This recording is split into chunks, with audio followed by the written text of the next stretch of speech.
So hello students, I welcome you all on this YouTube channel. You all are welcome.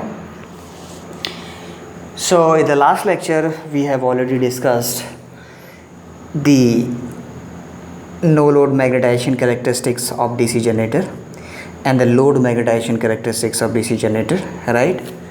Now we will further go forward, right?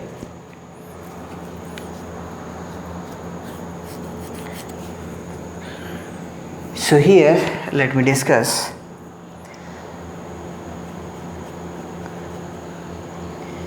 the process of voltage build up. Process of voltage build up in DC shunt generator, right? So let us discuss how the voltage build up takes place in DC shunt generator, right? So this is the circuit diagram. This is a circuit diagram of DC shunt generator, right? So this is the armature. This circle represents armature, all right. This circle that you're seeing, this represents the armature, right? So induced EMF across this armature is represented by this E suffix A. Suffix A stands for armature.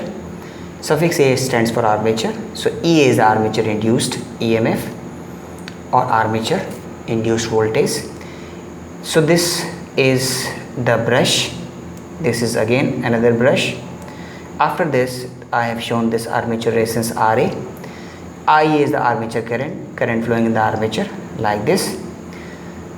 So RF is the shunt field resistance. So sometimes we will denote it by R suffix SH and sometimes we will show it by R suffix F. Both are one and the same, right? Just it is simply notation, right? So RF is the shunt field resistance, IF is the field current, right?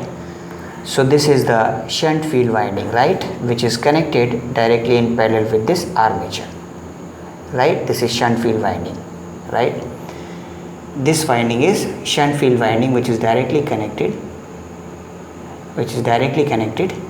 in parallel with armature, right? This is the voltage at the terminal which is the open circuit voltage, right? So when no load is connected you will only get the armature induced EMF, right? So here we have discussed this. EA is equal to RF IF, right? So if you plot a graph between EA and IF, you will get this no load magnetization curve, this red one, right? This line is called as air gap line or the field resistance line, because what is the slope of this EA IF curve? It is RF, field resistance. So another name of this dotted black line is field resistance line, right? So this, it will not start from origin, this red one, we have already discussed this. Why? Because of presence of residual voltage, right? So it will start slightly above the origin, that means it will start from here and not from the origin, right? So now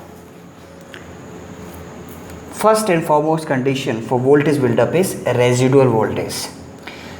So residual voltage is the first and foremost and the most essential condition for the process of voltage buildup, right?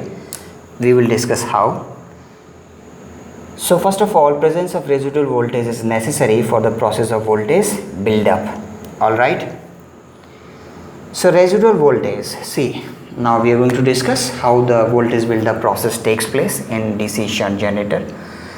So residual voltage, suppose the residual voltage, this is suppose origin, let me call this O, this point, origin point is O. Suppose this is this point, residual magnetism due to this residual voltage is OX. This point is X, right?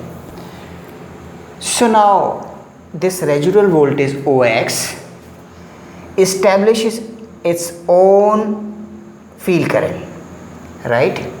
This residual voltage it will allow to flow its own field current in the field winding, right? Let me call this field winding OA, right? Let me denote this field winding current by O into A. What is OA? OA is this current. So this much current that you are seeing, this is field current OA, right, which is established by this much residual voltage, which is represented by OX, right? Now this field current OA that you are getting due to this residual voltage OX, it again establishes its own flux phi, right? This field current OA, first of all it will produce the MMF, magnetomotive force, and then after it will produce the flux, its own flux, right? So this flux will now increase its no load voltage. What will be the no load voltage at this OA, current OA? It will be corresponding to this, right, corresponding to this value. Alright, so that means now the voltage increases from here to here. Why increasing? You are getting this or not? See this OX is the initial residual voltage which will allow to flow this much field current OA, right? Now this field current OA, it will establish its own flux, which will again produce a voltage which is corresponding to this value from here to here. So this value from here to here is definitely more than this residual voltage OX, isn't it? See this, it is clear from this characteristic, right? Because you will start from here and you will have to go up to this characteristic. So that means it will stop here. That means this much is the voltage for which is produced by this much field current OA, right? So now again this much voltage from here to here, it will allow to flow its own field current. This will be this much, right, from here to here.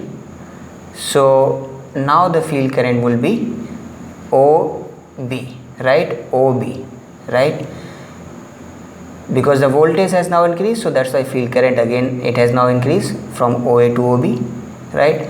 So now this much field current, it will produce its own flux, right, and now this much flux will produce its own voltage, and this will be this much from here to here, right, from here to here. This is the voltage which is produced by this field current OB, right? So now voltage has again increased. Are you seeing this? Earlier it was from here to here, here to here. Suppose this is A and this is A dash, right? But now due to this field current OB, now your voltage become BB dash. This, suppose it is B dash. So now your voltage is BB dash. So see this. So now you are getting from here to here, you are getting this much voltage, right? So now this much voltage will again allow to flow a field current, right? What is a field current now? Field current would be, corresponding field current would be OC, is it not? O to C, right? So now see this, OC is the new field current now, and this much field current will now produce its own flux. This flux will now produce its own voltage, and this value of this voltage, it would be now this much from here to here, from here to here, right? So again voltage further increases like this. Are you getting this? So now this much voltage from here to here, it will again further allow flow of field current. And what will be the value of field current? It will be now this much, or when you project it on this field current axis, you will get this much field current, right? O to D. this is the new field current, right, due to this new increased voltage, right. So now